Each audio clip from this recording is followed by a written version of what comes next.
iPhone 15, probably one of the biggest updates to the non-Pro lineup of iPhones, especially in terms of the camera department. It comes with a new 48 megapixel primary sensor, which does make a difference as compared to iPhone 14 and iPhone 13 as well. But despite it being a major upgrade, currently it is not a good deal.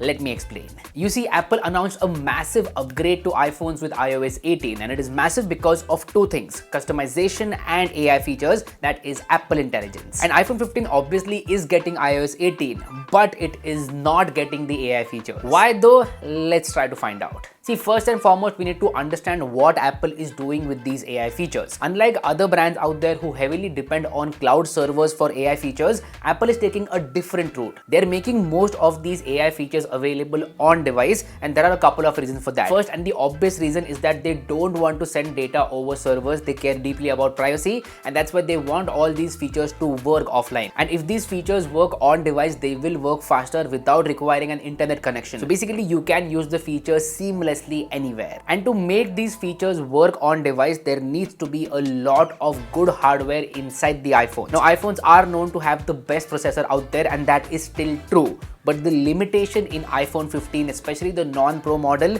is with the RAM. You see, for these AI features to work on device, there needs to be a minimum of 8 GB RAM inside the smartphone. And that is currently only available on the iPhone 15 Pro and 15 Pro Max, not available on the 15 and 15 Plus. So the non-Pro iPhones in the 15 series only come with 6 GB of RAM. So there is literally a difference of only 2 GB of RAM. And because of that, AI features are not coming to these non-Pro iPhones, which is honestly very sad. I feel that if Apple wanted to, they could have come up with a solution for this problem, but we all know Apple, they won't do that. And the reason is pretty obvious: it will affect the sales of iPhone 16 for sure. They want people to buy the newer iPhone 16 and 16 Pro. That's why they won't give AI features to the older models. This is a typical Apple move. So hardware limitation is a big factor with iPhone 15 and 15 Plus. And currently the iPhone 15 starts at 71,000 rupees. It is a good price, not overpriced as such. You can get some discounts here and there, but because AI features are not coming to iPhone 15,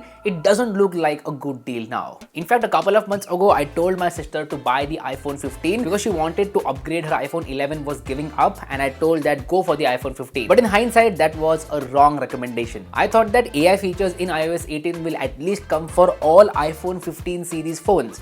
But that was not the case. And Apple have thought about the AI features a lot. They are going to be useful and seamless. I feel implementation wise, Apple will do a good job and people will use these features as well. It's not like the AI features are a gimmick. They do seem to be useful, at least on paper. That's why I am making this video in the first place. So if you are thinking of buying an iPhone 15 now, then I would highly recommend that wait, let the iPhone 16 come out and then make your decision. See, after iPhone 16 comes out, the price of iPhone 15 will go down, and during the sale period in October, you will get huge discounts. So even without the update, there's no point of buying the iPhone 15 right now because of the upcoming sale period. So wait for iPhone 16 series, wait for the AI features to actually roll out, see if they are useful, and then make your decision. Because if the AI features are actually useful, you will regret buying the iPhone 15. And I honestly feel that Apple did not do a good job over here. There are some AI features which will use cloud servers, so Apple could have come up with a workaround to make AI features work at least on the iPhone 15,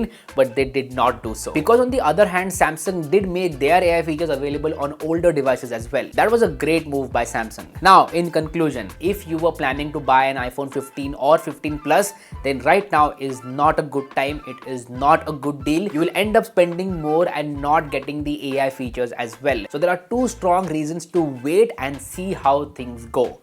I hope you get my point. If you want to add anything to this, then please let me know about that in the comment section down below. Let's start a conversation about this. If you liked what you saw, then hit that like button. If you found the content worthwhile, subscribe to the channel. My name is Harsh Punjabi, and I'll see you guys in the next one. Bye bye.